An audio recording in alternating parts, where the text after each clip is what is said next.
You're all here today because you're ready to take the next step in your future. Many of you may have heard that I will be soon taking that next step with you. After 8 years as Dean of the College of Education, Health and Society, it will soon be my privilege to serve as Chancellor and President of the Texan Women University.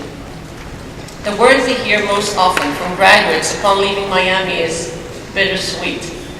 And today, I share that same feeling, as like you, I'm leaving wonderful friends, colleagues, and a way of life that has become a home. But I trust, as I hope you do, that many of the friendships we have made here will remain strong throughout our lives, and that what we've learned here will inspire our confidence and fortify our courage. We must always be willing and ready to take the next step. Remember too, that although change can be daunting, it's also exciting. Just feel the excitement in this auditorium right now. It's pretty amazing. I could just hear it a minute ago. So many futures just waiting to happen. Yesterday, you were students. Today, you're graduates. But what I see are teachers who will soon make an impact in their classrooms, health professionals who will improve the fitness and well-being of countless children and adults. I see social workers who will serve the needs of families, individuals, and communities. Among you, I also see school principals, superintendents, deans of universities, and perhaps even presidents. I see physical therapists, physician's assistants, doctors, coaches, trainers, and nutritionists. But most importantly, I see many leaders. No, I'm not pretending to be a psychic or a fortune teller. I see all this because I have absolute faith in you. I have faith in your abilities, in how well you've been prepared here at Miami. I have faith in your compassion, your energy, and your motivation to make valuable contributions within your professions and within your communities. I have faith that, as Gandhi said, you will be the change that you wish to see in the world. But today is a day that also deserves reflection.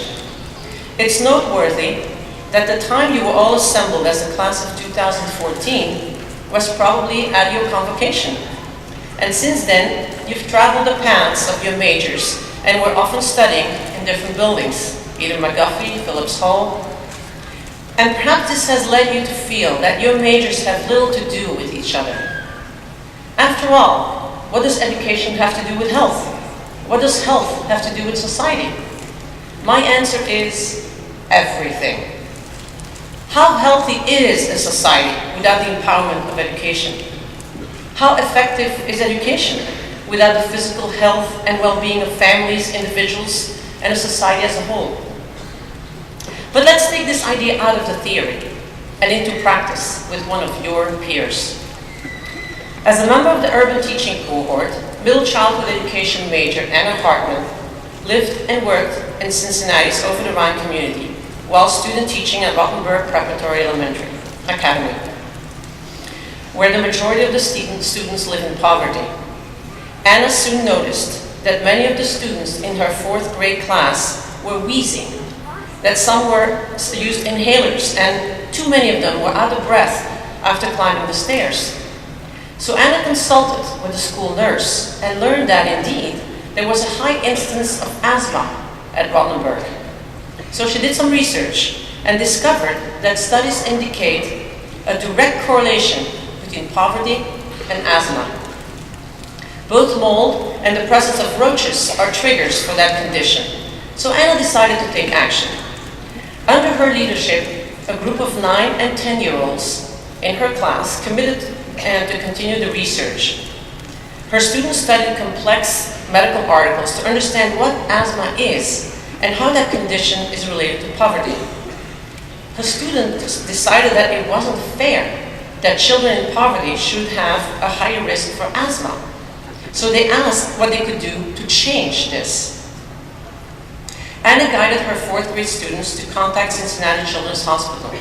Before long, she and her students were asked to meet with a panel of doctors, care coordinators, and social workers.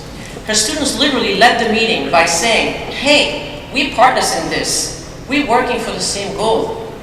So the hospital panel was so impressed that they invited Anna and her students to host a booth at the annual Closing the Health Gap Expo last month in Over the Rhine.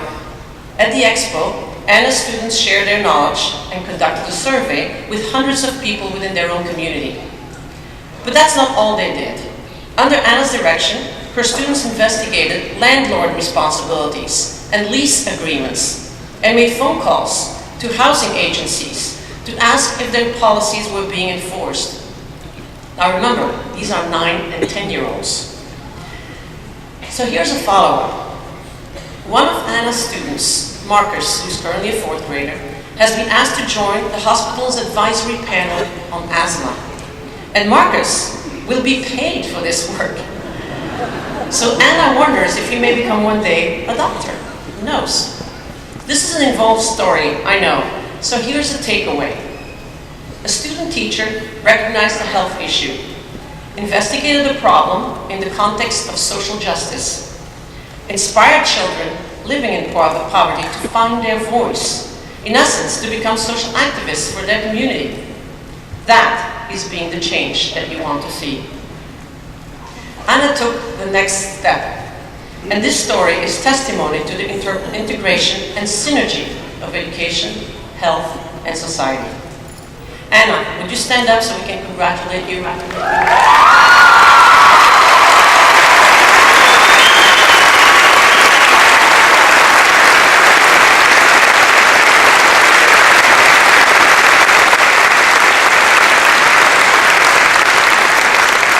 Thank you for your leadership, Anna. You have inspired us all. In closing, I must tell you that of all of the experiences I've been fortunate to have at Miami, the most rewarding one is seeing our students become graduates and you go on to make real differences in the world. I thank you from the bottom of my heart for all you have achieved and all that you will achieve. And I urge you, whatever career path you follow, to understand the connections that reveal a broader and more holistic perspective.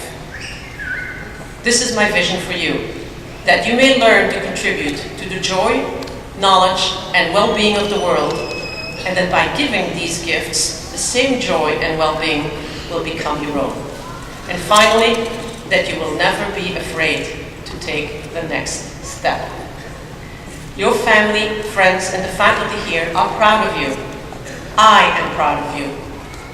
It has been my honor to serve as your Dean of the College of Education, Health, and Society, and I congratulate you, the class of 2014.